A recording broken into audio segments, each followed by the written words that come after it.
The first item of this public business is public communication. We will receive public communication for both the Eastern Crescent Subcommittee and the Strategic Planning Committee before we proceed to the Eastern Crescent Subcommittee meeting. Members of the public who wish to make comments virtually during the public communication portion of the meeting must have registered with Central Health via the online form or by telephone no later than 11:30 a.m. today. Yesenia, did anyone register to make comments for the Eastern Crescent Subcommittee or Strategic Planning Committee? We do not have anyone signed up for public comment for either meeting. Okay, thank you very much. I turned this off. Okay. With that said, we will now proceed with the subcommittee agenda for the Eastern Crescent. First item is to review and approve the minutes of the March 8th meeting of the Eastern Crescent Subcommittee. Do I have a motion? Manager Valadez? Yes, sir. I move that the subcommittee approve the minutes of the March 8th, 2023 meeting of the Eastern Crescent Subcommittee. Do I have a second? I can second it. Well, any abstentions? Not hearing any. All those in favor? Aye. I've already said abstentions. No abstentions. Okay. That passes. We'll go on to our second item, receive and discuss an update on current and planned communication and community engagement activities and initiatives for services in the eastern portion of Travis County. Ted Burton, Ivan Devala, and Elizabeth Moreno will be presenting.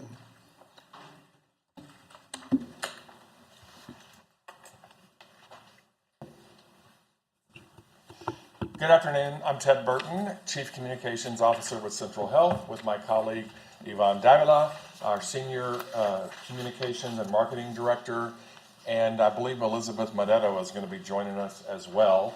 We are going to be providing today to you an update on our marketing, communications, and outreach plans regarding our new clinics that are opening in Hornsey Bend and Del Valle, and also the new specialty clinic at Rosewood Zaragoza. You all are part of the reason this is happening and making this dream become a reality. If you have not had a chance to actually visit Hornsey Bend lately, I think you would be really surprised at the progress that has been made. So we're going to take you there very quickly with a video, thanks to our own Edwin Evans, our video magician. So if Edwin can play the video, we'll keep talking. Here we go.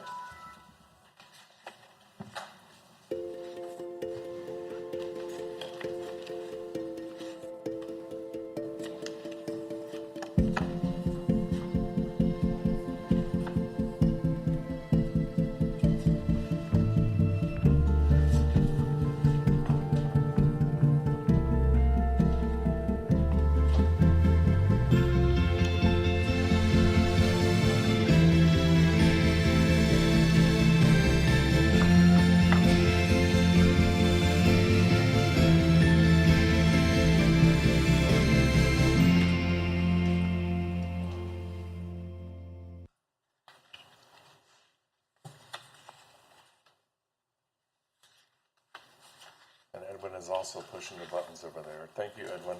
We can go to the first slide. Wait, can we have a round of applause? Excellent. So the goal of our marketing, communications, and outreach activities regarding the clinic openings is to increase awareness of these health and wellness centers in those communities. The target audience includes, but is not limited to, our current and potential MAP members and community care patients. Of course, Travis County taxpayers, the public at large. We want them to know about the work that Central Health is doing to fulfill the new healthcare equity plan that you approved last year. We want our stakeholders, advocates, of course, elected officials to be aware of the success, and also referring organizations, so patient-facing advocacy groups that will be not only using the facilities, but referring people to those facilities. Next slide, please. Next slide. So the communication department uses proven strategies to make sure that we achieve our goal as stated by Ted, and also that we specifically reach our target audience. And so given the goal and target audiences for this campaign, as Ted mentioned, these are the strategies that we will employ. And you see them on the screen, and we will go into more detail in the next following slides. Next slide, please. So we'll talk about our timeline in a few slides, but essentially, as you all know, community outreach and engagement efforts have been ongoing since 2018, when Central Health started our advisory committees in these communities. And then we're intentionally not starting marketing and advertising efforts until a few weeks before the openings of the clinic. And we'll go into detail about that in a few more slides. But with a goal to increase awareness of the new health and wellness centers, our outreach team, in collaboration with our community health initiatives team, and that is Elizabeth's team, we are attending community events to distribute information about the upcoming clinics, as well as help potential qualifying individuals get connected to our eligibility department to get screened and then enrolled into our health coverage programs. And this is, like I said, this is happening already, has been happening for a while. Our team, in fact, has been on the ground engaging with community members to ensure they help shape the health and wellness centers for a while. But in addition to what I just mentioned, our staff is working with vendors to conduct door-to-door outreach. They're also providing updates at Del Valle ISD Parent Support Specialist meetings. They're tabling outside small businesses in the area. They're also distributing flyers about the upcoming health and wellness centers, and these flyers include a QR code that are directing people to the website where they can learn more about the health and wellness centers and subscribe for updates so they can know when so they can hear about the clinic when we are opening the clinic. By the way, this QR code strategy is a proven strategy that worked well throughout the pandemic, the COVID-19 pandemic. Just think about going to a restaurant and sitting down and seeing the QR code, and you can scan it and pull up the menu. But for those who prefer texting, we also have a phone number on these flyers where people can text a specific code that will then subscribe them to receive text updates about these health and wellness centers. We know that some people prefer texting as opposed to going to a website to learn more. And so next slide. Is Elizabeth online? Yes, I'm online. Go ahead, Elizabeth. Hi. I wish I could be there today. I'm sorry I'm at a conference, but I'm glad I could join you. I want to make sure you get an update on this important information. We have been working and going out and meeting with the community directly. We've been able to get referrals for the Community Advisory Committee. People are very excited about the sites coming into Del Valle and Hornsby Bend. We conducted a survey from February 15th to March 15th. We were able to collect 262 completed surveys for Hornsby Bend and 159 completed surveys for Del Valle. The purpose of the survey was to get an idea and feedback from the community on wellness hours of operation. And the data team is going to analyze those shortly, and so we'll be able to get more of an update later, but it is helping us connect with community care. We're going to be sharing the information with them and start working with different community partners to set up some programming there, hopefully very soon. One of the other items that we're working on is an art project in partnership with the Del Valle ISD. That was a request from the original survey that went out. They wanted to see local art from students, and Del Valle has been a great partner there. They're currently working on some murals and going to submit some art pieces for us, and we're going to have the community advisory committees review those and give us feedback on which items they would like to see there. So just some quotes that we received from the outreach we have done. Again, they're very, very excited about the site coming. They would like to see, have walks around the neighborhood, utilize the trail that's going to be there, have community coffee meetings there, We've gotten a lot of good feedback from there that is going to help me and my team as we move forward on setting up some different programs at that site. Thanks, Elizabeth. We can go to the next slide. All right, so in terms of community events, and Elizabeth can also speak to this as well, but our community health initiatives team, working with our community outreach and engagement teams, are also putting together what we're calling access events. Elizabeth, would you like to talk about this as well? Yes, as we've been going out, we have gotten some feedback. People have a lot of questions about how they can change their clinic site from, let's say, Southeast to the new Hornsby Bend site. They have questions about how to renew their MAP card, what to apply for, what programs they qualify for. So one of the things that we have a new program manager, Leonor Dominguez, who came from community care, and they had some eligibility events leading up to some of their clinic openings.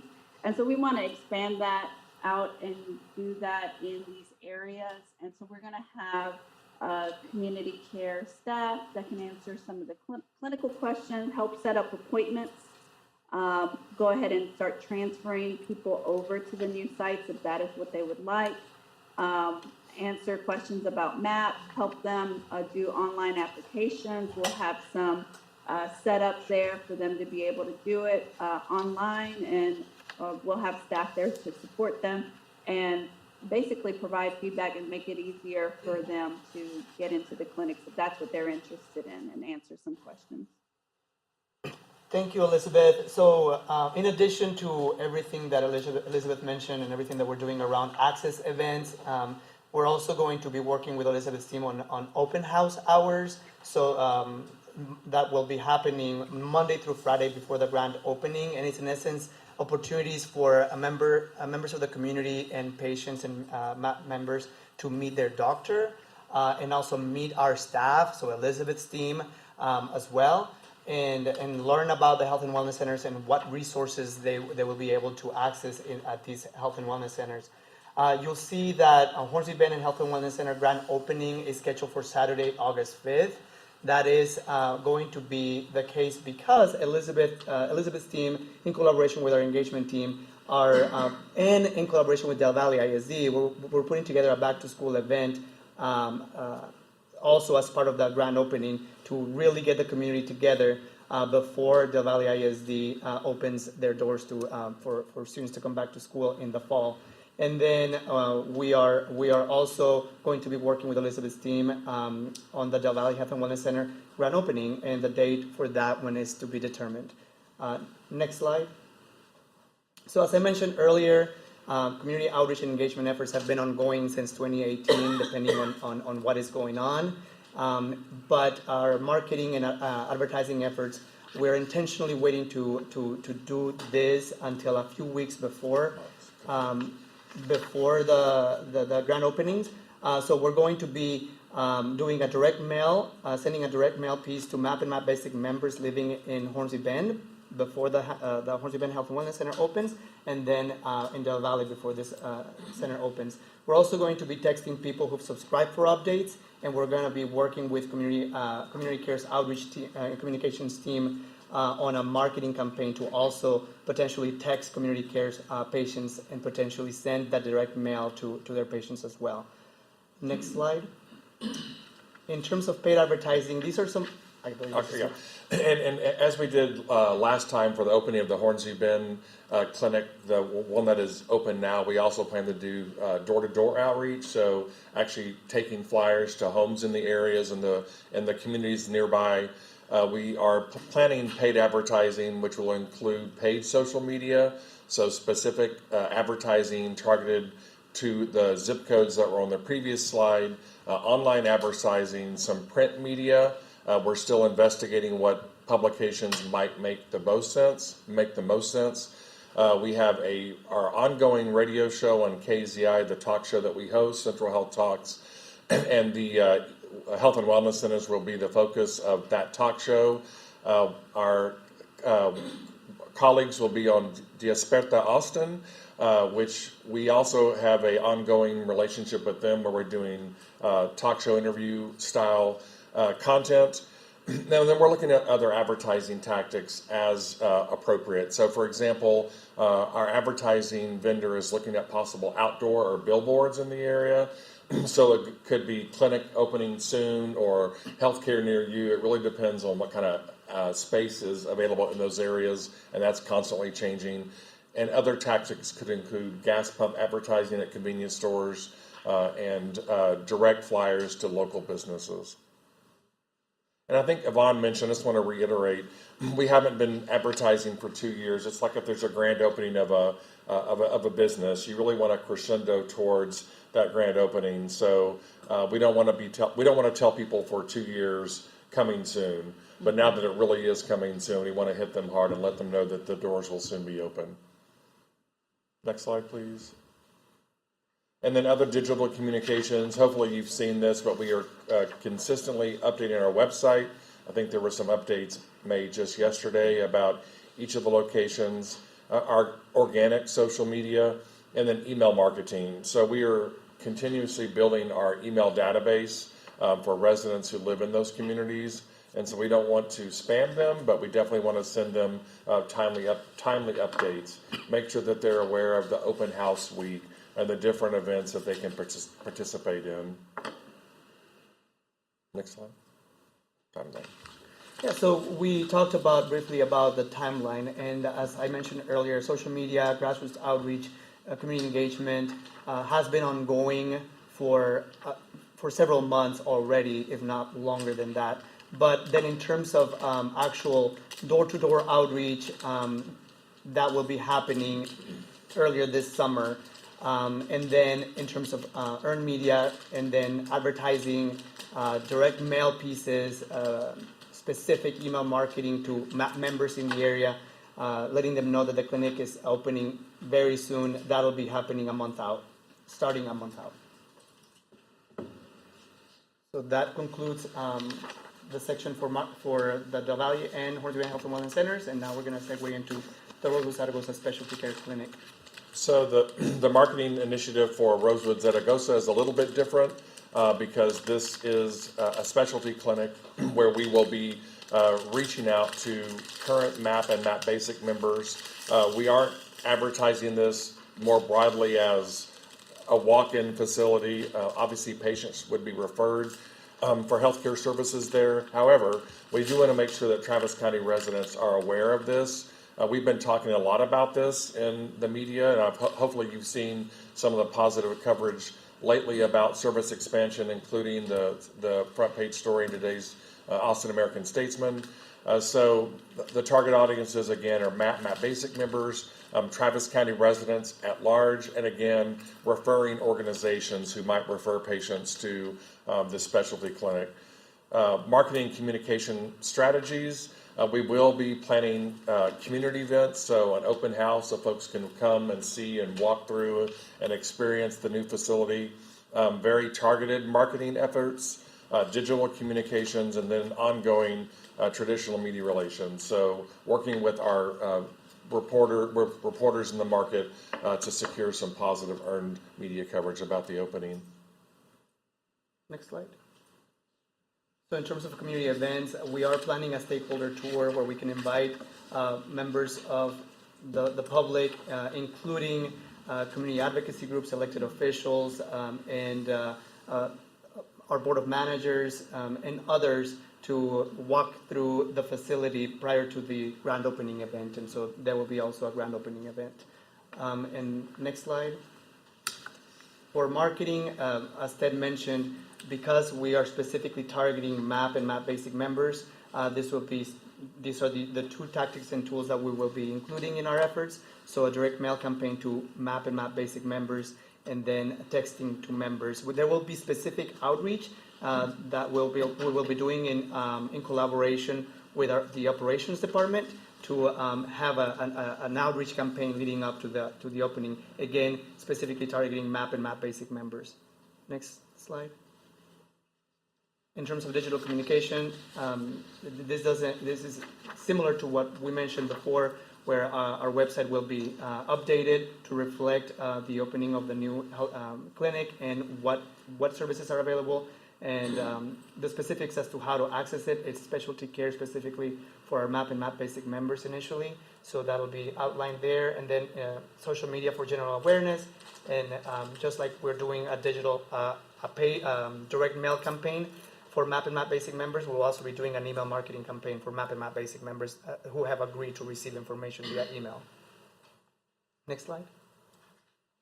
In terms of the timeline, very similar to the one that we shared with you earlier, where we are talking about this clinic in an ongoing sort of way prior to really hitting the ground running in terms of paid media and marketing for targeting our MAP and MAP Basic members. And with that, we'll pause and take any questions. Thanks very much.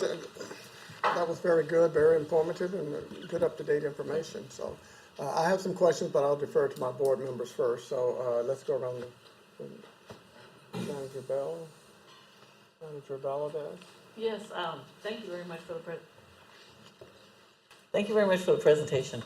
I'd like to know if there was a reason for not just making this. Yes, I understand why you're targeting the existing MAP and MAP Basic customers, clients, patients of ours for receiving specialty services, since they're already in line to receive other kinds of services.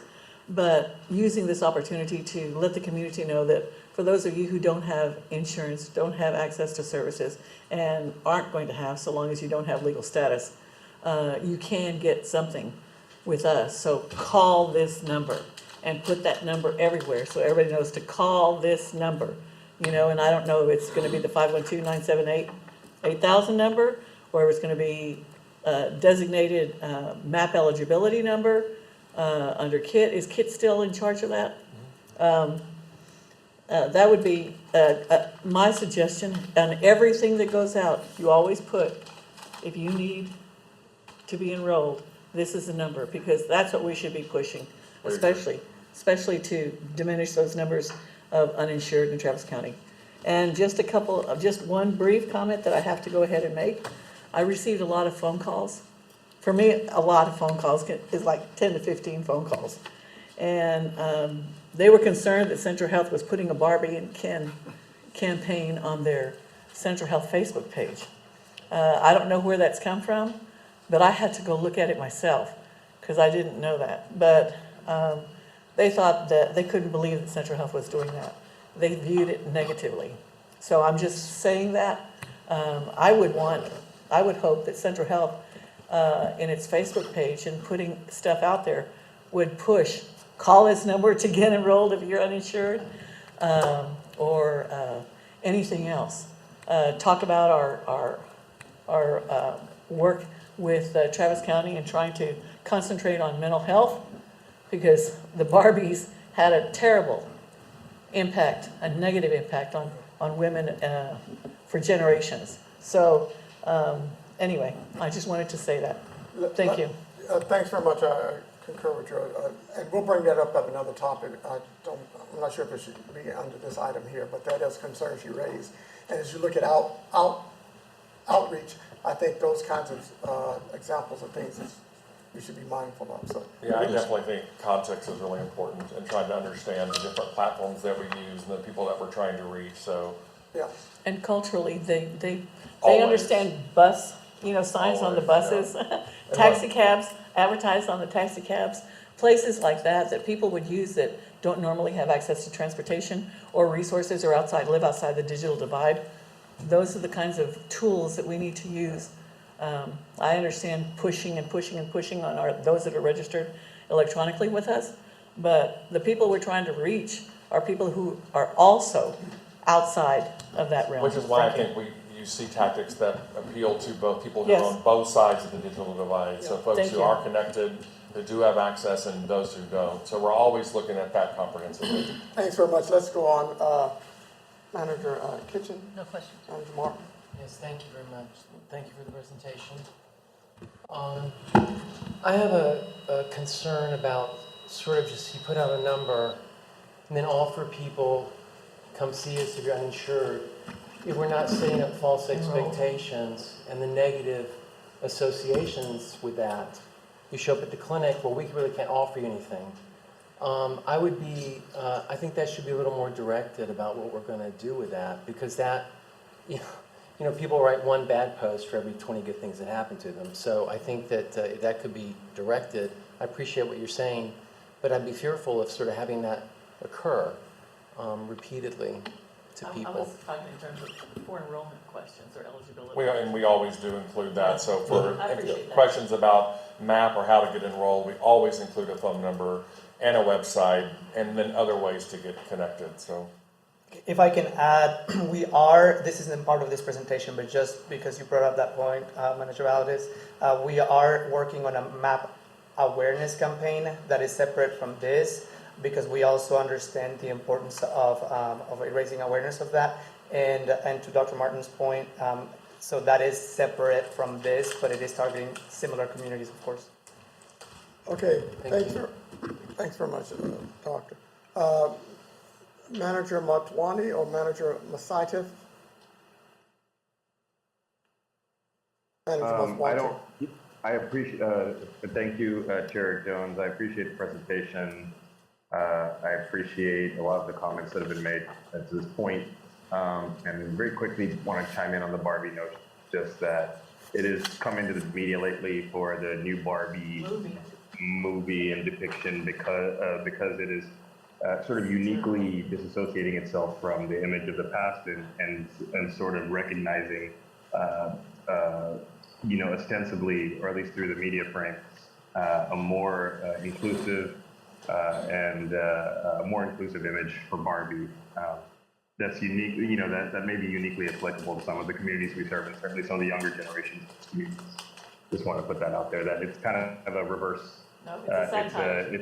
It's a play on it's sort of a positive reverse play. Okay, thank you very much. Well noted. Manager Masaitif? Yes, thank you.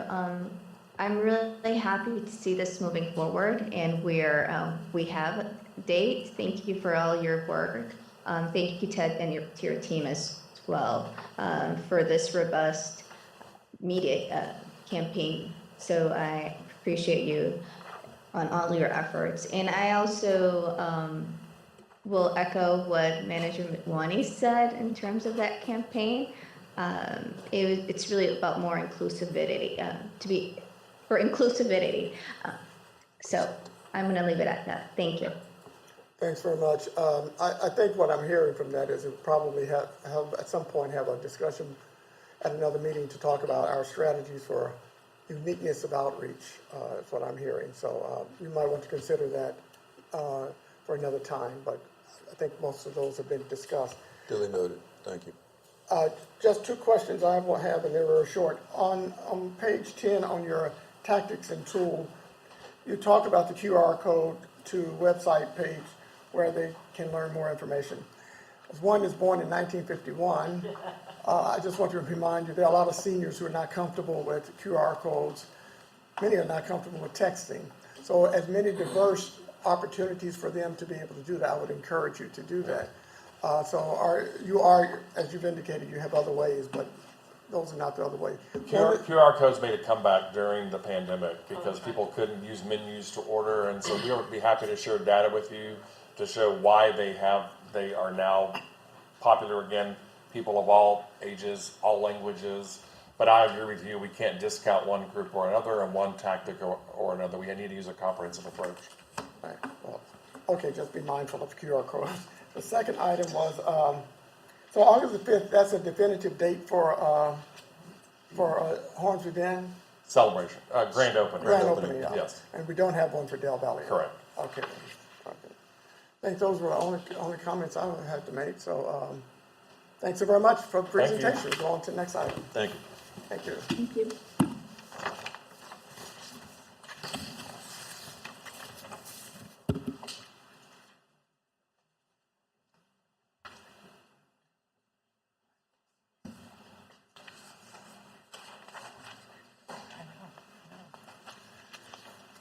Okay, our next item is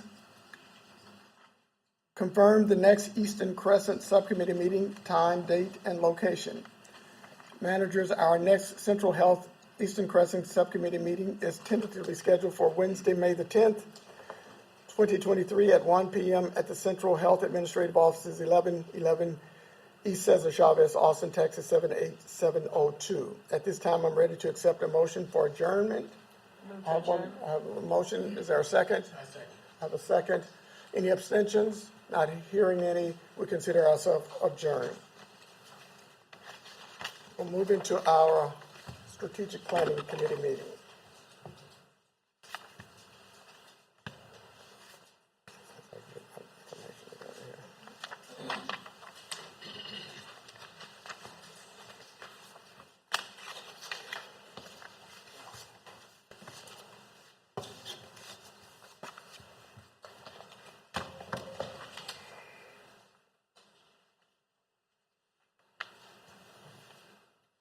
Good afternoon. Today is April 12th, and it is now 1:35.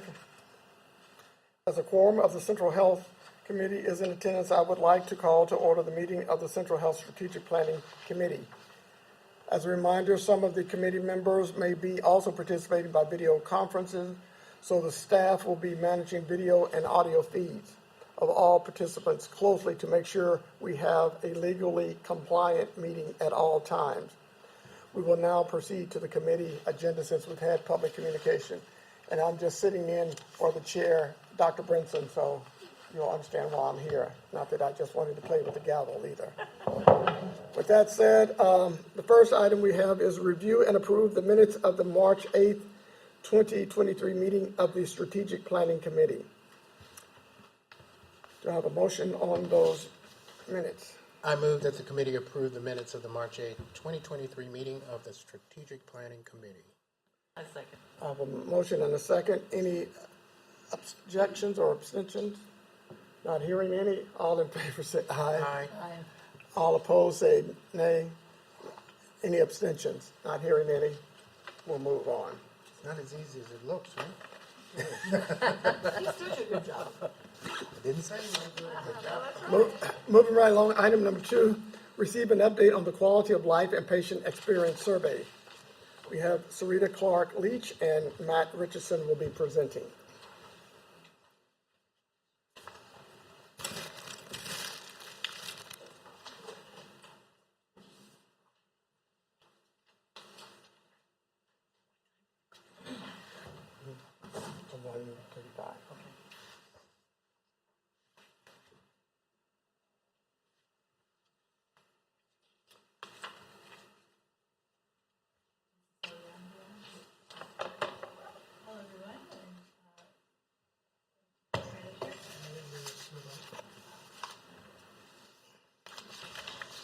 Good afternoon, everyone, and board managers. We're here today to share the initial findings of the 2022 Quality of Life Survey results with you. We have been conducting these surveys for the past 5 years and share them with you annually as it provides you, our board of managers, some insight into how our MAP members feel about their own mental and physical health.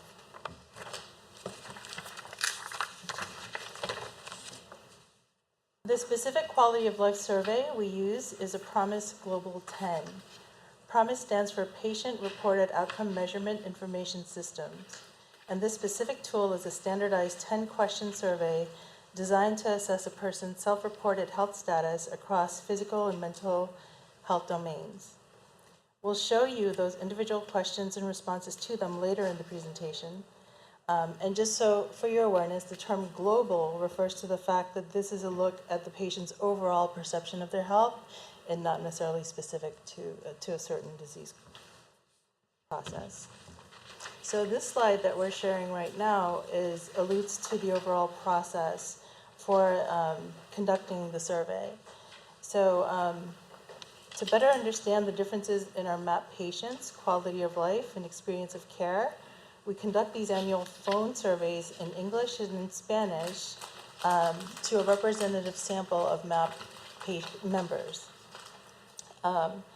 And these scores are normalized so that we have an idea of what the average is, and that average is a national average, and relative to how we're performing. And with that, I'll hand it over to Matt Richardson, who will go into details about the results. Thank you, Sarita, and good afternoon. My name is Matt Richardson, and I'm an analyst here on Sarita's team at Central Health. It's a pleasure to be back before the Strategic Planning Committee to discuss these results. Let's talk a little bit about the surveyed population. Next slide. Apparently I have the power to do this. Great. The target population was adult enrollees, both MAP and MAP Basic, with a valid phone number who spoke English or Spanish. These patients were currently enrolled in MAP at the time of the survey with at least one previous enrollment in the past 5 years. Eligibility staff conducted 5,105 calls to a representative sample of randomly selected enrollees, ultimately completing 1,355 surveys. Their surveys took an average of 7.4 minutes and consisted of two parts: the PROMISE survey and the CAP survey. As Sarita mentioned, PROMISE is that patient-reported outcomes measurement information system. It really is just about the quality of life that the patients are reporting. And then CAPS is the consumer assessment of healthcare providers and systems, and that's really just about the patient experience of care. CAPS data are still being validated and verified. We'll come back to present that information to this committee. And we do plan on bringing back the quality of life survey as well. Overall, the response rate was 25%, which is down from 30% last year. However, the historical average response rate has been closer to 25%. 2021 was kind of an outlier in terms of response rate. I don't know if people were just more likely to answer the phone or what was going on or just the sample we pulled. Of those we contacted, 18% of the patients declined or were otherwise unable to participate, and the response rates differed by race, ethnicity, primary language, and sex. And the next slide has more details on the characteristics of the respondents. So let's take a look at that. Do not put the paper on the microphone. My apologies. All right, so compared to the sample population of the 5,105 potential respondents, people who actually completed the surveys were more often female, less often Latino, more often Asian, Native Hawaiian, Pacific Islander, and more often Black. They were also older and less likely to be homeless. And this oversampling of those smaller groups was by design, because Latinos not only make up the majority of our enrollees, but are also more likely to respond to the survey. We have to oversample the other race ethnicity groups in order to get a sufficient sample size to make any meaningful comparisons across groups. And then compared to the general MAP population, that larger source population for the sample, survey respondents were much more often female, much more often Asian, Native Hawaiian, or Pacific Islander, more often Black, and less often other. They were older and much less likely to be homeless. 5.9% of our respondents were homeless at some time during 2022. Even though we hadn't selected for that, we tried to remove that when we talked to folks. We found out that they had experienced homelessness in the past year. All right, let's keep going. So this slide shows the broad race and ethnicity grouping stratified by sex. Females would be in yellow and males are in blue. 2/3 of all of our respondents were female, with the percentages varying by race ethnicity group. And this is a pretty common finding for us with our patient telephone surveys, with a strong bias towards female respondents, despite the underlying sample having equivalent proportions of men and women. Smaller groups have been combined into the other group for patient privacy, although the percentages are provided for your reference in the table on the slide.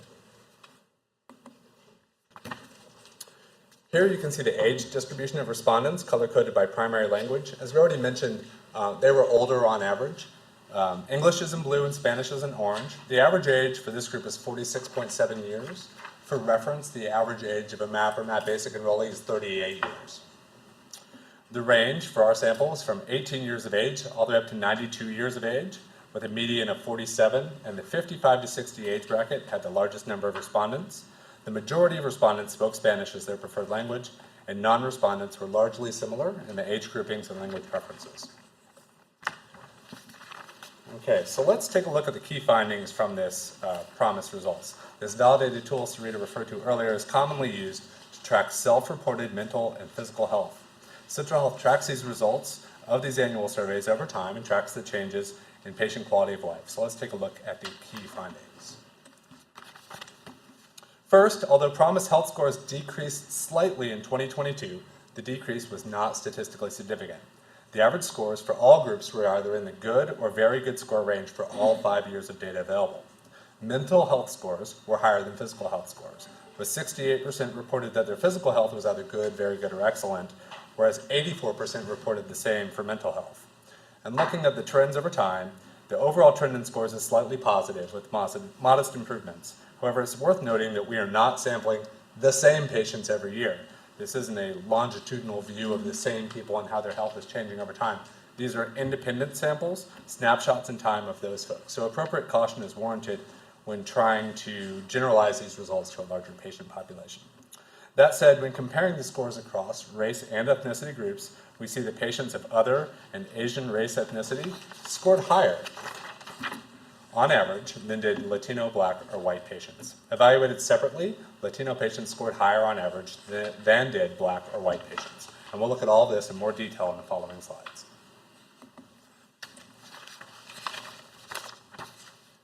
So patients were asked to rate their mental and physical health, pain, fatigue, and anxiety using a series of 10 questions on the PROMIS short form survey.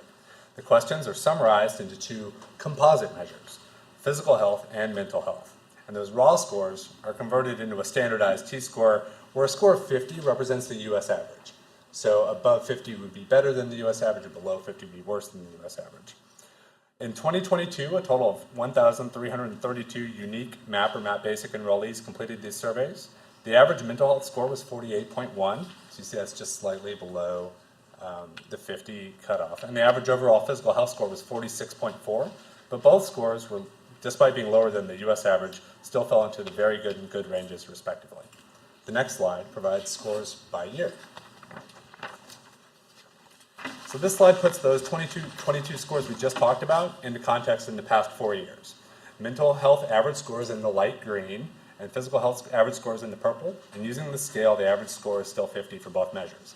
We can see that mental health scores tended to be higher than physical health scores, that scores have increased slightly over time for the past 5 years until a slight and non-significant decrease in 2022. Scores overall have been fairly consistent, and central health patient average scores have remained slightly lower than the US average. Now let's take a look at just the mental health scores over time, broken out by race and ethnicity. Here, the across and within group differences become more clear. Scores have been trending generally upward, but were lower for all but the Latino and Asian, Native Hawaiian, and Pacific Islander groups in 2022.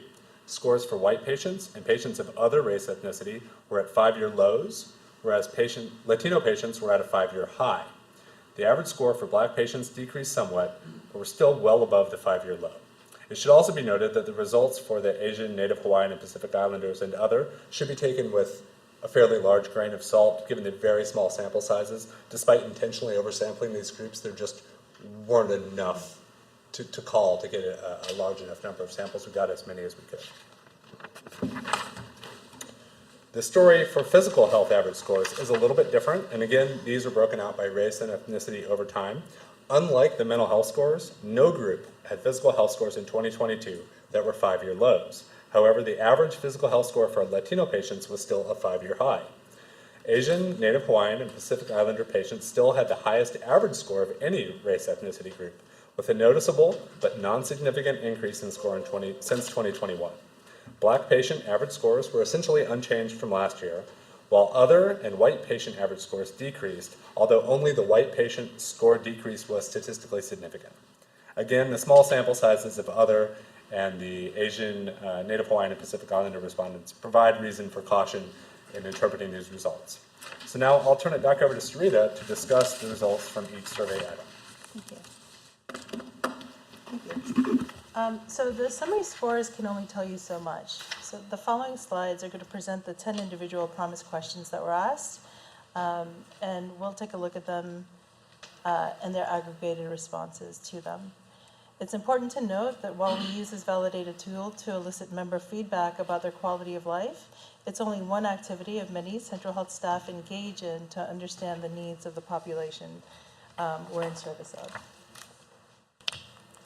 So with that, we'll see this first question asks, in general, would you say your health is excellent, very good, good, fair, or poor?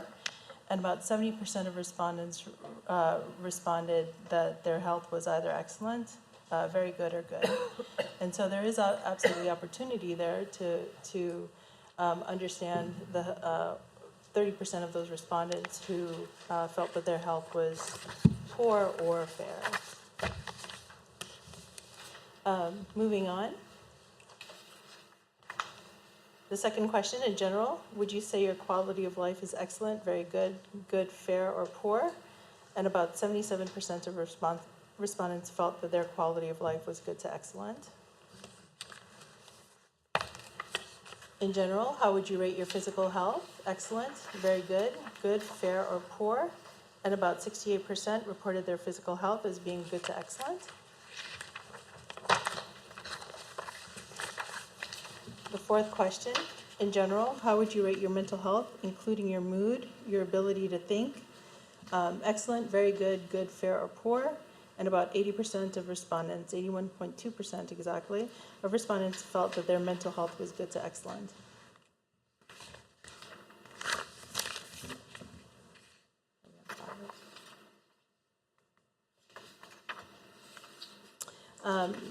Number 5 asked, in general, how would you rate your satisfaction with your social activities and relationships? Excellent, very good, good, fair, or poor? About 85% of the respondents rated their satisfaction with social activities as good to excellent.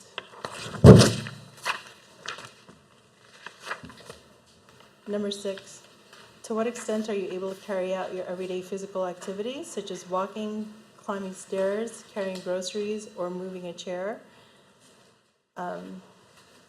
And just less than half of respondents, 44.5%, reported being able to completely carry out their everyday activities. However, 16.5% reported only being able to do things a little or not at all, representing a need for ongoing assistance from family and caregiver. Number 7 asked, in the past 7 days, how would you rate your pain on average? Almost 40% of respondents reported no pain in the past week. However, of the 804 individuals who did report any level of pain, the majority rated it a 5 or above. Sorry, what was that percentage again? So about 800, of the 804 individuals who reported pain, a level of pain, 67%. So that's about 542. Rated at a 5 or above. 4.2% of all respondents said they had experienced the worst pain possible in the last 7 days. So again, opportunity there to follow up with those folks. Number 8 asked, in the past 7 days, how would you rate your fatigue on average? None, mild, moderate, severe, very severe. A little over a fifth of the respondents rated their fatigue level in the past weeks as none. Another 1/3 rated their fatigue as mild. 10.1% rated their fatigue as severe or very severe. Number 9, in general, please rate how well you carry out your usual social activities and roles.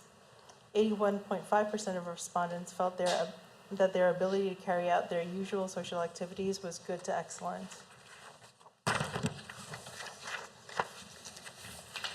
And number 10, the final question. In the past 7 days, how often have you been bothered by emotional problems such as feeling anxious, depressed, or irritable? The majority of respondents, 54.8%, reported never or rarely being bothered by emotional problems in the past week. However, sizable fractions did report sometimes or often feeling bothered by emotional problems, emphasizing the need for mental health care as overall wellness.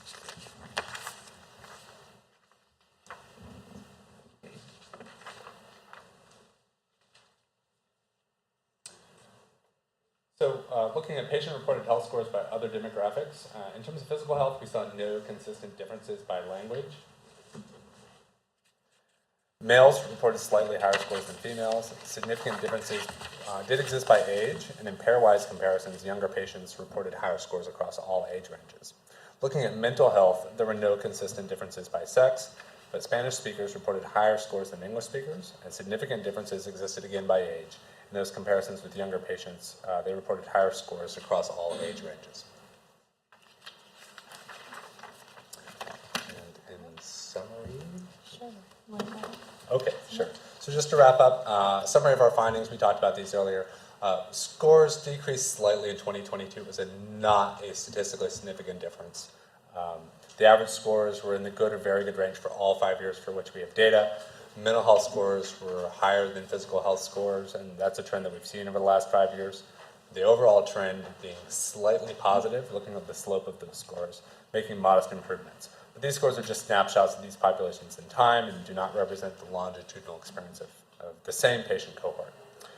We did want to point out that patients of other and Asian race scored greater than Latino, Black, or white patients, and Latino patients scored greater than Black or white patients. And with that, I believe we are done, and we will be happy to take your questions. Thanks very much. Very informative update. I'm going to ask our manager. I'm going to start on the screen and have you go first, and then we'll come in. So, Manager Masaita, do you have a question? No questions, thank Okay. you. Thank you. Manager Matwanti. Thank you, Chair Jones. No, I don't have any questions either. Thank you. I appreciated the presentation. Okay. Okay, Manager Martin. I do have one question. When you say the U.S. average is 50, is that a similar demographic of the U.S. population that we serve, or just a general U.S. population? It's a general U.S. population. Okay, thank you. Manager Kitchen. I have several questions, and thank you. This is very interesting and information, so appreciate it. And my questions relate to the findings. So the first question is, do we have? And I know you talked through some of this.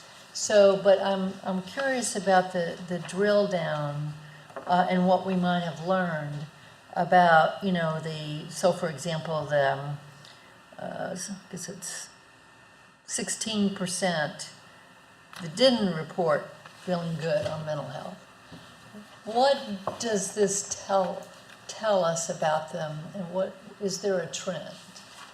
In other words, are we learning that this is an age group thing, or a gender, or race ethnicity, and is this a trend over time? I'm wanting to understand what the drill down is on the folks that are having difficulties, that were self-report having difficulties. Sure. So we haven't drilled down in the individual questions that were asked, and as you would imagine, there are a larger groups here, right, to disaggregate those responses by. So if we further disaggregate by other subgroups, then we end up having results that are sort of meaningless to do those comparative analysis. Because it's too small a sample? Exactly. The error bars are just too big. Right. You can't tell if there's a difference really between So what do we use this for? What does it tell us? This is giving us, again, it's an overview of this population's health, and we can certainly drill down more and do more analytics around the populations because we can identify them and find who those patients are and contextualize them with other data that we have. But I don't know that, it's meaningful to continue to just drill down relative to this tool. We can look at this population in so many other ways with data that are this is good in that it does provide that patient perception of their health, and we can tie this information in with other information we gather. But this is not usually where we do the drill down. We do the drill down to understand gaps in other ways. So maybe what it's telling us, or at least just in a quick glance, it seems to be relatively consistent across the years. And so that's, we can certainly have, do that longitudinal look, and although this is not a longitudinal cohort, we can do that longitudinal look over the 5 years and look at that total 5-year population for all of those folks who are responding at the lower end of the satisfaction scale to understand the population in that way. We just haven't had and I hate to say this, but we haven't had the bandwidth. we've been doing a lot of work, as you would imagine, with. Well, I'm not suggesting And you we'll- should. I'm not suggesting you should. I'm just trying to understand what we do with this information. That's all. I mean, if we use it only, not only, but if we use it as a double check, for example, to see generally how we're doing I on think that's it. patients' self-perceptions, that's good to know.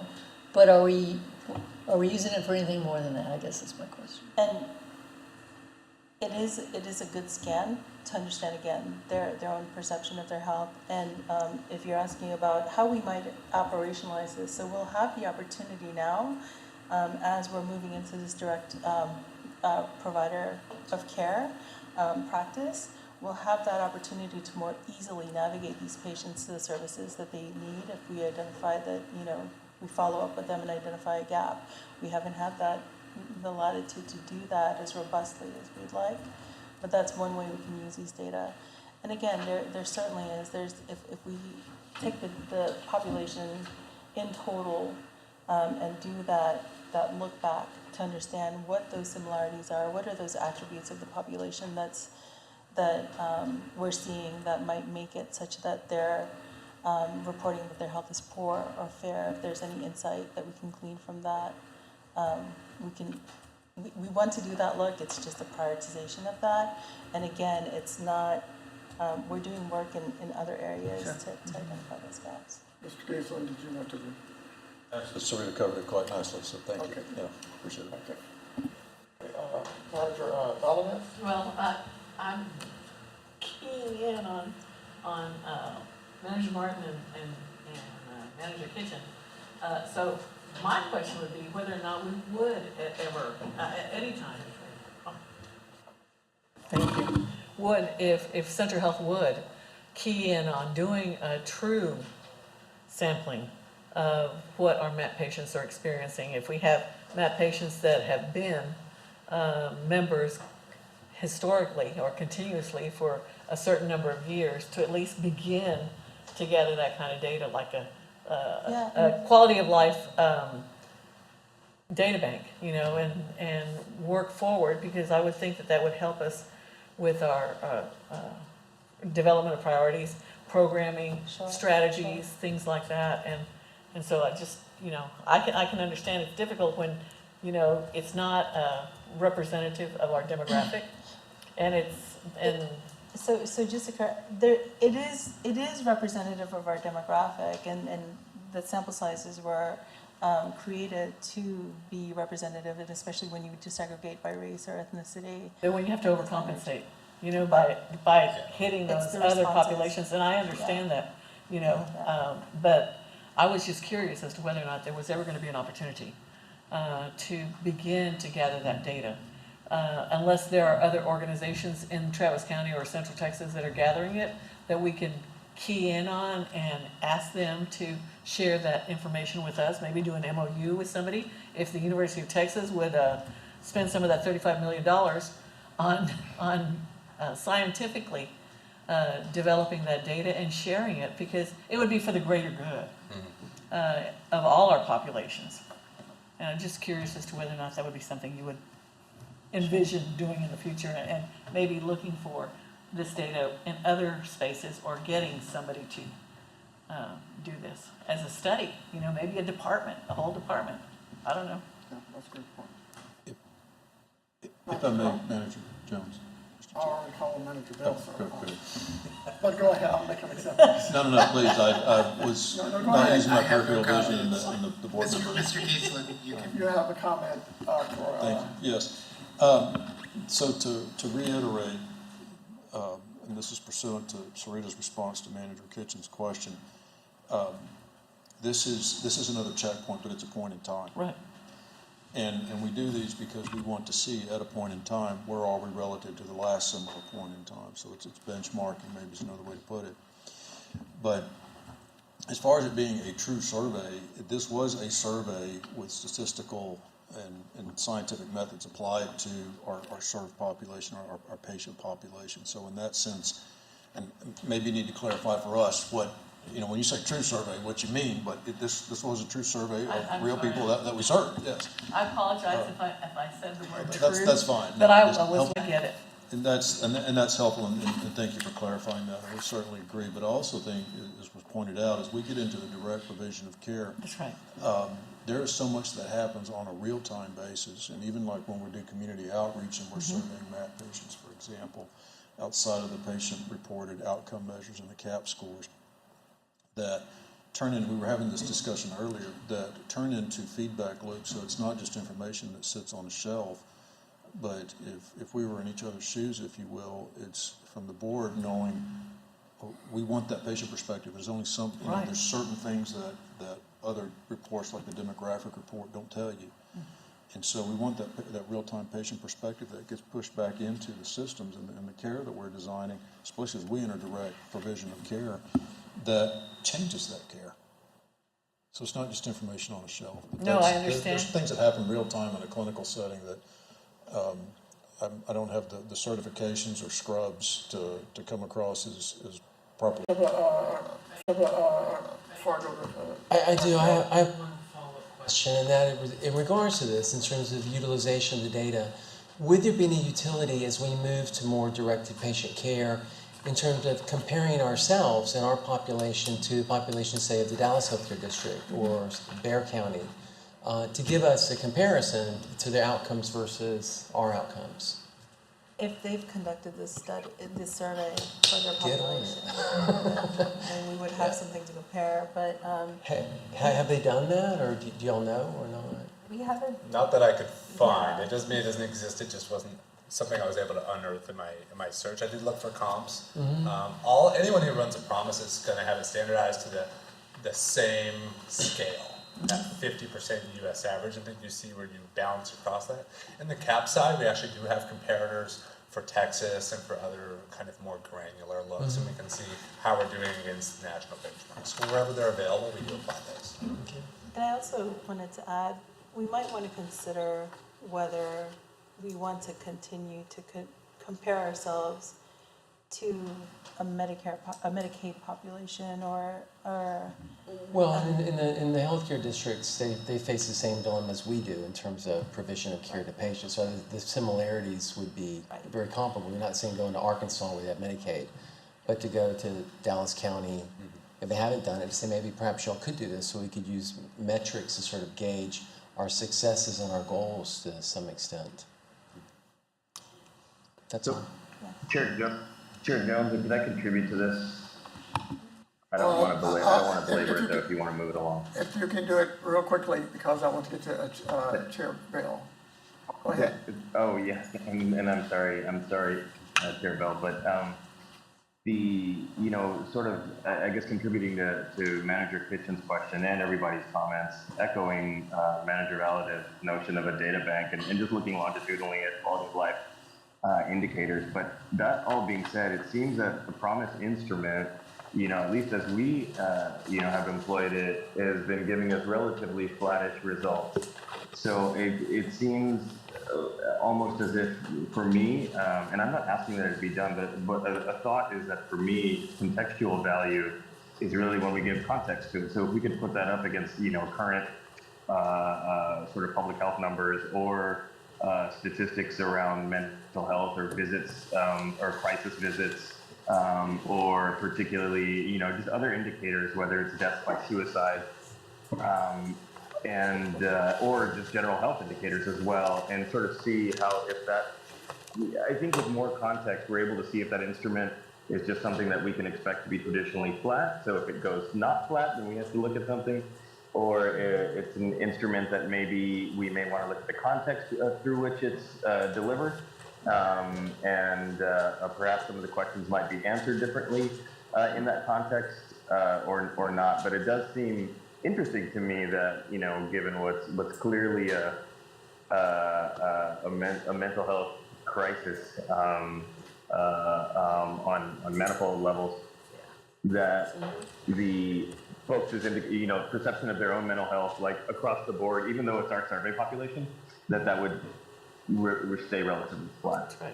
And So, it's a thought we had as well, that, and even though these tools are created so to make sure that they're addressing maybe cultural responses that are culturally informed, they don't do a perfect job of it. So we may see responses that we don't expect when they're coming from individuals. So there's a little bit to dig into that. We can certainly search the literature to see if they speak in depth to that and bring that information back to you. There's a phenomenon that I can't remember off the top of my head where certain social groups do respond positively, tend to respond more positively. Yeah, So response there's- desirability bias. They try to kind of tell you what you think you want to, what they think you want to hear from them. That can be a thing. I mean, it is striking how consistent they are. Looking at the 5-year breakout, any way you want to look at it, you'd never know a global pandemic happened for 3 of those years. And that's really interesting. Why did physical health scores not see any change during that? Why did mental health scores not see any change during that period? I know it affected me. It affected probably everyone in this room. So, that's interesting. It does speak to the fidelity of the interest of the instrument in measuring what it measures. And it's hard to see big changes in health perception over time for a large population. It's a tough boat to turn. It's like one of those oil tankers. It takes 5 miles to make a right turn. It's health changes, overall health status particularly, are just slower to happen. So we do need to track it kind of over time and see where we're going. Chair Jones, I'd like to ask the committee a question, if I could direct it through you, in listening to the conversation. Well, I want to get to Dr. Bell. I'm sorry, I and keep. then we'll come back to My apologies. I've done that twice now in a row. Excellent presentation, you guys. Thank you, Dr. Bell. I think that the information, I've heard the discussion or listened to the discussion, and I think that you guys will probably give that some thought prior to doing the next one. But it is interesting information, and I really agree with what you're saying. Many times when individuals are asked a question, I know when my mother went to the doctor, she was perfect. All right. My mom too. She tells but, us, "Oh, I'm great, yeah. Mom." And you're not. when they go home, all right, all she had was complaints for me.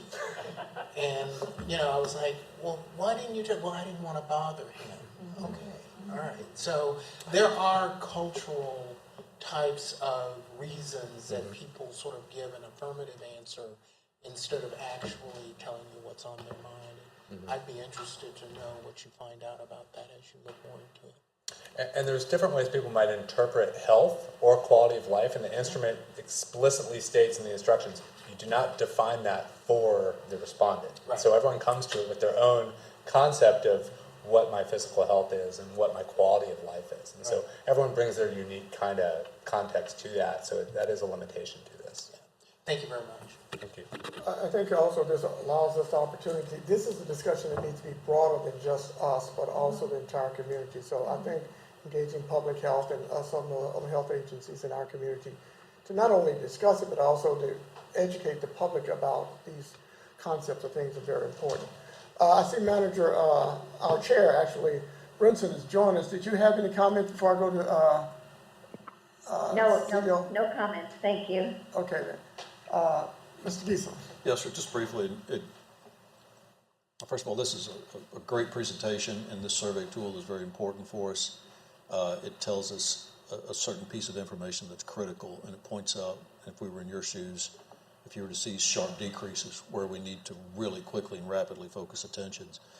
But, what I'm sensing in this conversation is that there's a broader, more expansive set of questions that you all may have. And as Sarita pointed out, we wanted to bring this back to you again to have some more discussions around, and as well as additional information that we were going to bring back. But maybe we put a slight pause on that, see where the board is in some of their questions, because, just because we've been doing one survey instrument doesn't mean that that's what we do year in, year out. And if there's a broader set of questions, and I would also recommend that be folded into the operational financial sustainability planning work that's coming up. So you have a little bit of time, but I would appreciate the committee, and Chair Brinson, I do recognize you here in the meeting with us virtually, considering that as we structure these presentations. Manager Beldez had I had a question, broader question. and that was whether or not you all knew of a better instrument that can be utilized with a varied or diverse demographic that would be or might be more appropriate to be used. I don't know. I'm not a scientist. Sure, and there are multiple validated tools out there. This one is one, operationalizing these tools is something that's not an easy undertaking as well. You heard that there were over 5,000 calls, and because we're looking for that sample size that was representative more or less for the population who responded. What we do is keeping someone on the phone for much longer than that. We would love to ask them lots of questions, but it's just, what are we likely to get completed responses to? But we'll continue to look and see if there's anything out there that asks questions a little differently. That was one of the reasons that I asked whether or not we could maybe speak with the university to see whether or not they may have an opportunity or a desire to help for the common good. And I'm looking at it for developing standards that could be used, or strategies that could be used in the state of Texas, because we have legislative sessions only once every 2 years. And things don't appear to be getting any better. I just was hoping that there would be something that they would be able to contribute by funding to And then do when, this. when we dispense with this tool too, then we lose that longitudinal look, but we can certainly look at something else and just start with our next year. Thank you. That would also take into the cultural norms, and this is something that goes back to day one, the moment you're born. You learn about health literacy. You understand what the definitions are. You blah, blah, blah, all these things. And when you have parents that don't speak the language, who are having their children, elementary school children, serve as interpreters, where are they going to understand? What is the quality of life? Or what is, blah, blah, blah. Anyway, thank you. Yeah, there's loads of other surveys. Oh, yeah. Many of them are punishingly long and really inappropriate to do over the telephone. Yes. A lot of them have been translated well, I would say, into some of the other languages that we need. I would say this is not the only time we ask about this. In our budget feedback, we asked about quality of life and patient experience of care. When we did our Voice of the Community, we again got this. We get multiple different kind of looks, and we're able to triangulate what we feel is our best estimate of what's going on with our patient population. But we'll absolutely look into other options. Thank you. Thank you very much. Very, very good discussion. Yes, sir. Chair Jones, with respect to the conversation that will be brought back, I just wanted to maybe point out some things hopefully that could be included, or at least be included as talking points, if not profound, insight areas. But when I would go to a community care physician, I recall in most of my appointments in my primary care being given the PHQ-9 survey and the anxiety, the GAD, as well. Just sort of universally. I don't know if that's still a practice or if that was a practice, but if it is, and we have like those results kind of somewhat, universally across, in some way across our population, it may be interesting to look at how those lay out against at least the mental health promise responses. And again, this isn't to critique the tool or even the implementation of the tool, but rather it's just ongoing context. So we could learn from it. We would just learn that when you employ something over the telephone, it's different than in person. And so these are the kinds of insights that we get from those things. And it's important to check them against each other. But anyway, those two items, if possible, looking at those data points. Okay, thanks very much. As I said, it's a very good discussion, very good report. And I do think that Manager Brinson may have the opportunity to have you all come back at another time to follow up. Thanks again. It'd be our pleasure. Thank you. Okay, our next item is item 3, receive an update on the Central Health dashboard associated with the service level reporting for fiscal year 2023. JP will be presenting.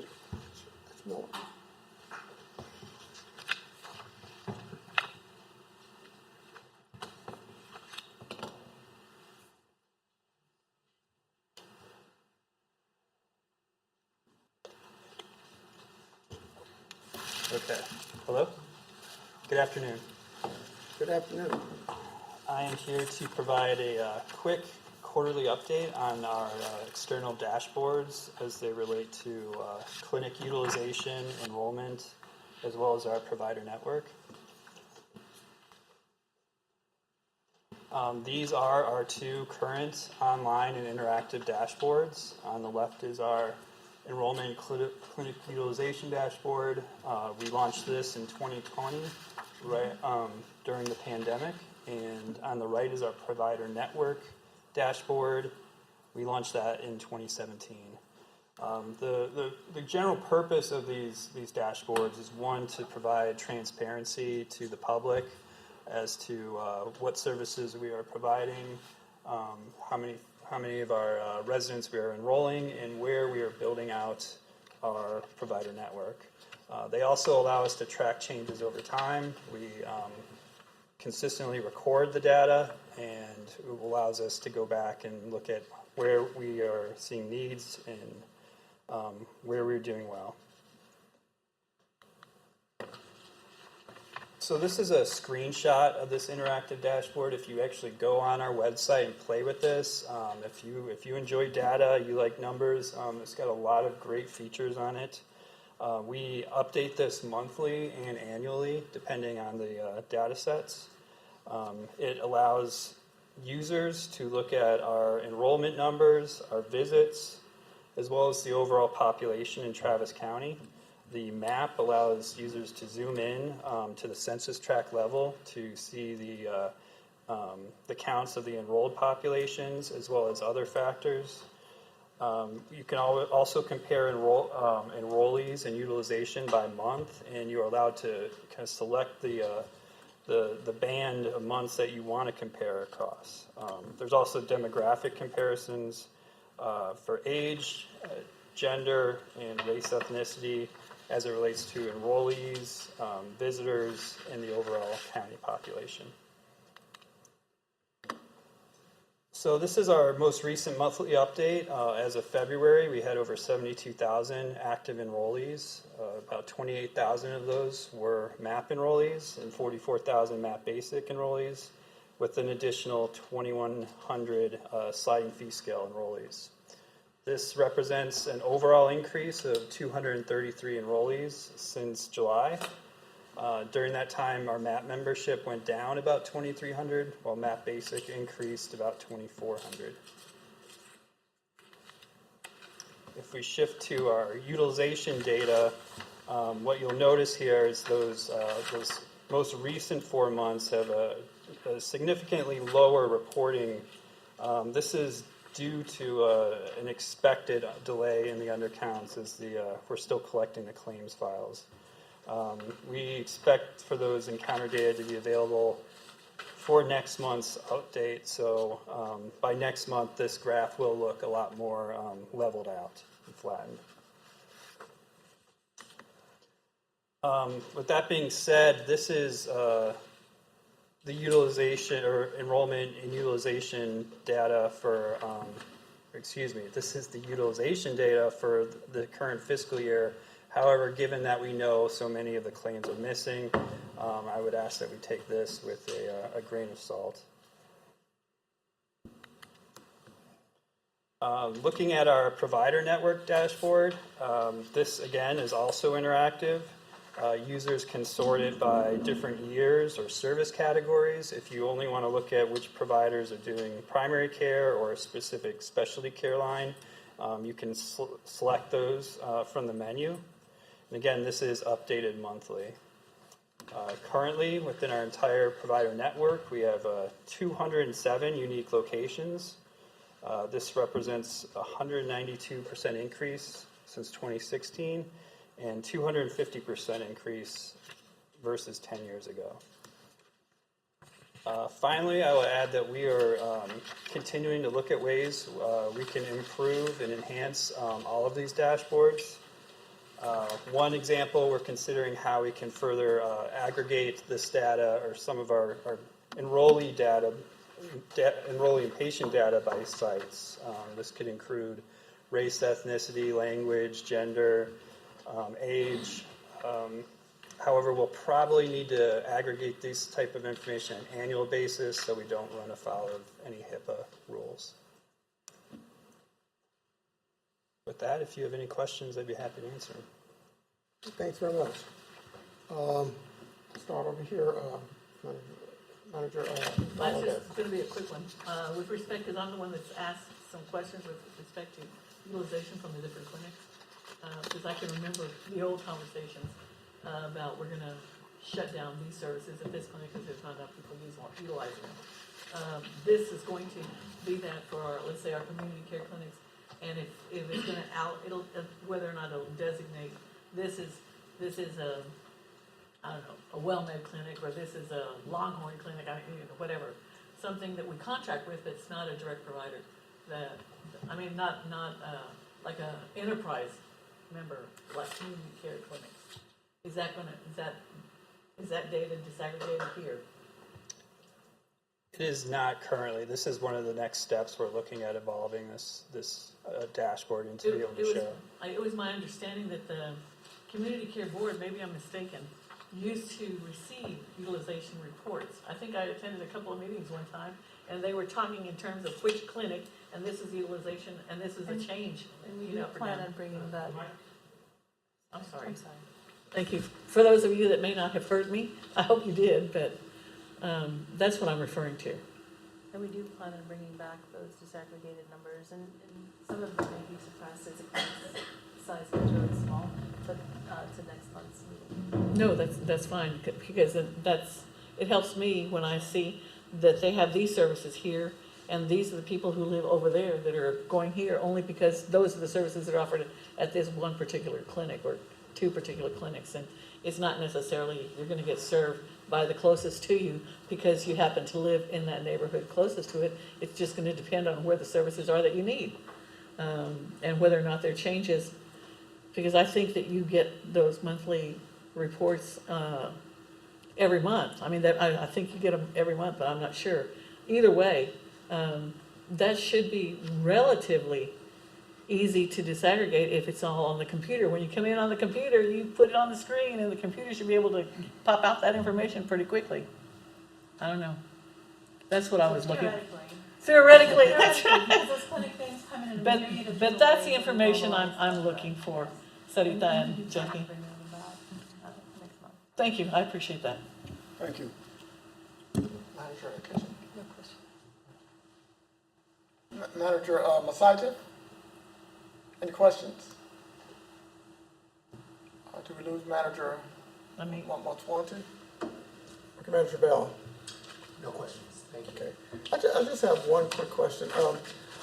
Over on your slide number on 67, where you refer to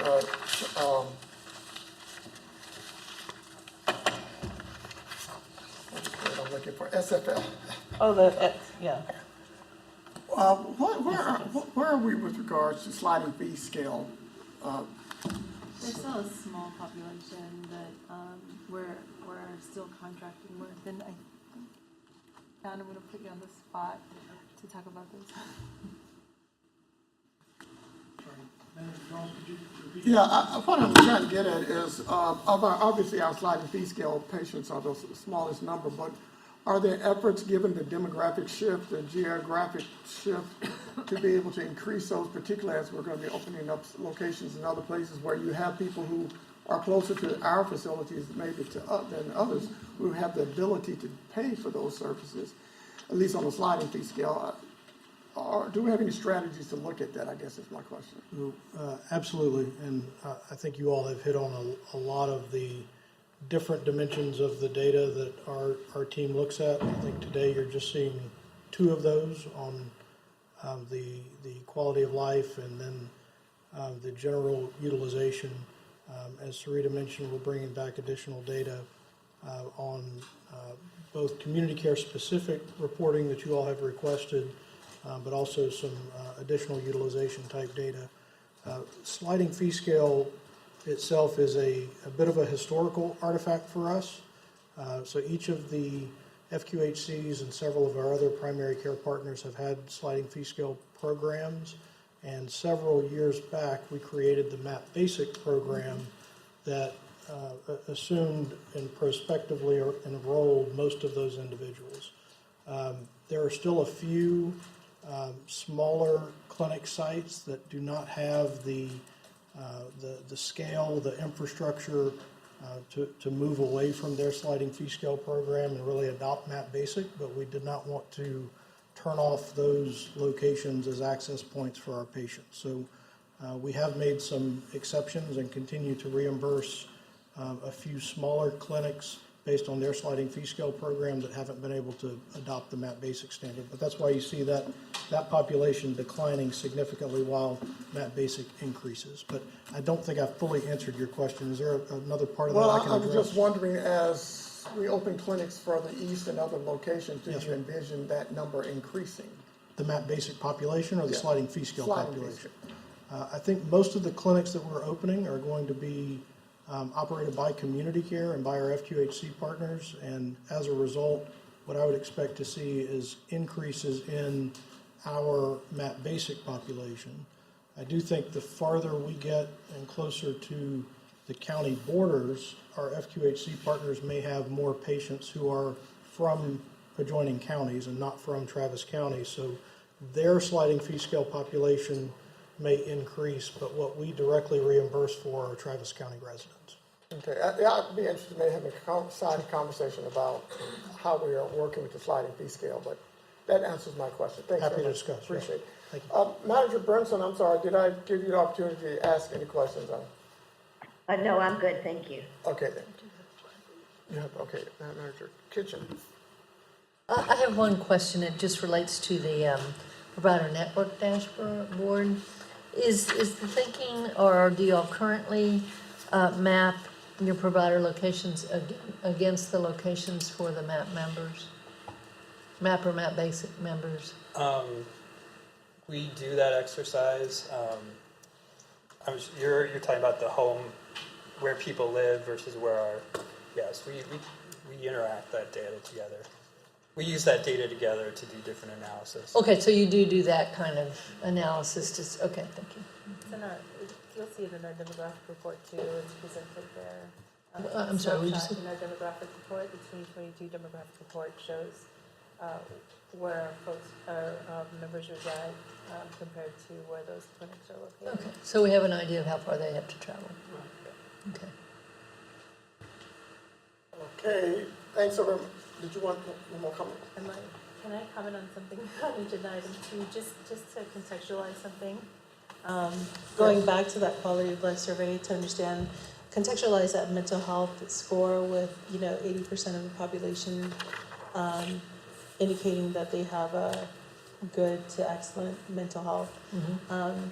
Our prevalence for behavioral health is a little under 20%, so it kind of aligns, right? That 20% of this population is responding that their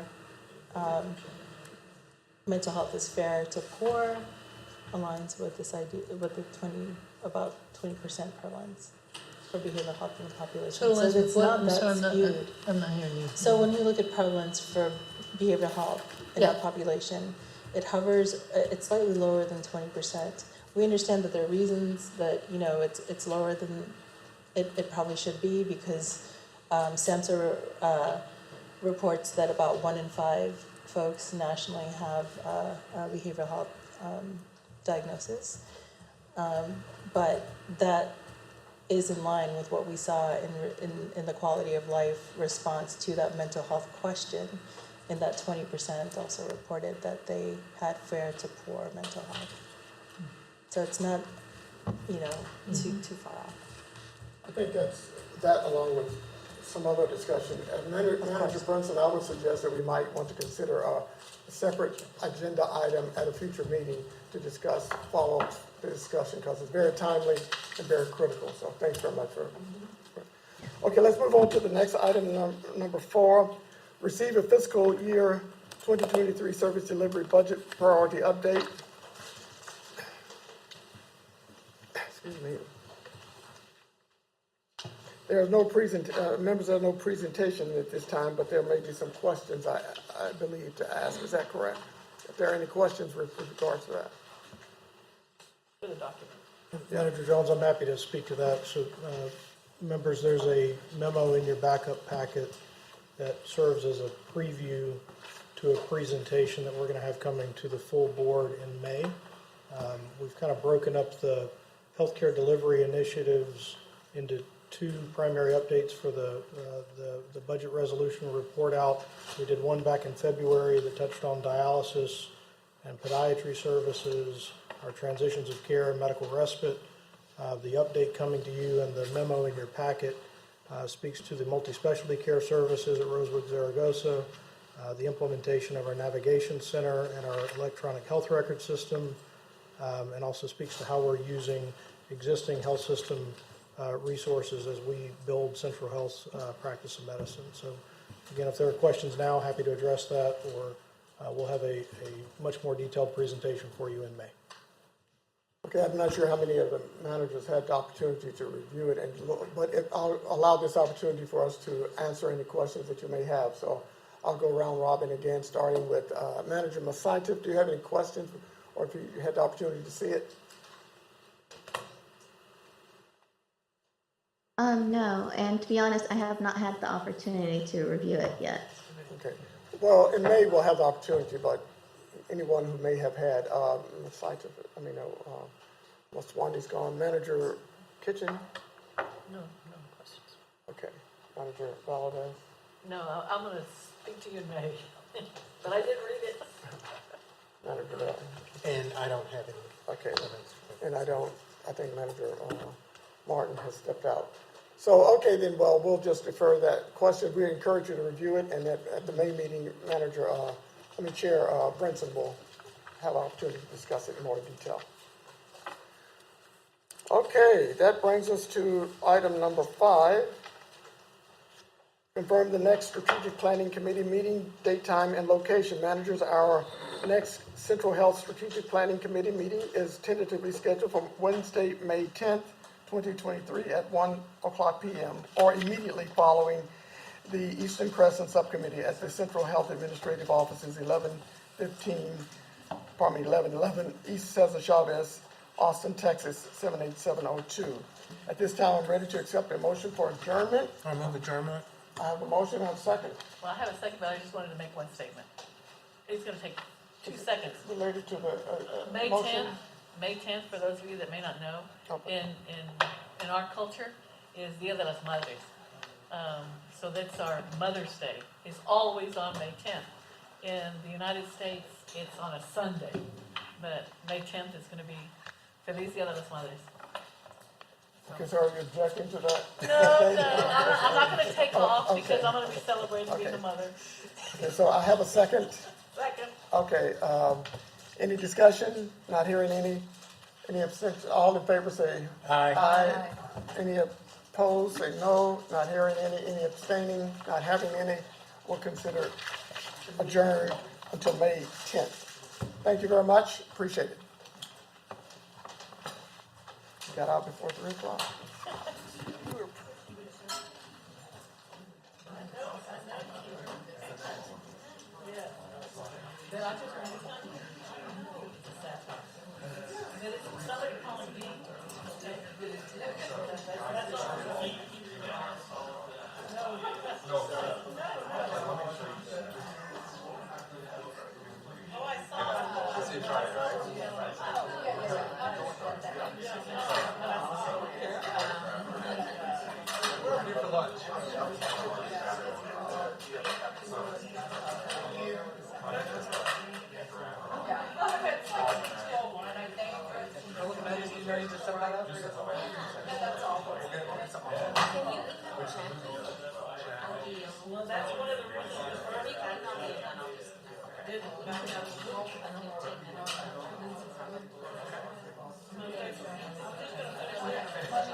My people talk, your people can research that. At this point, there's one thing,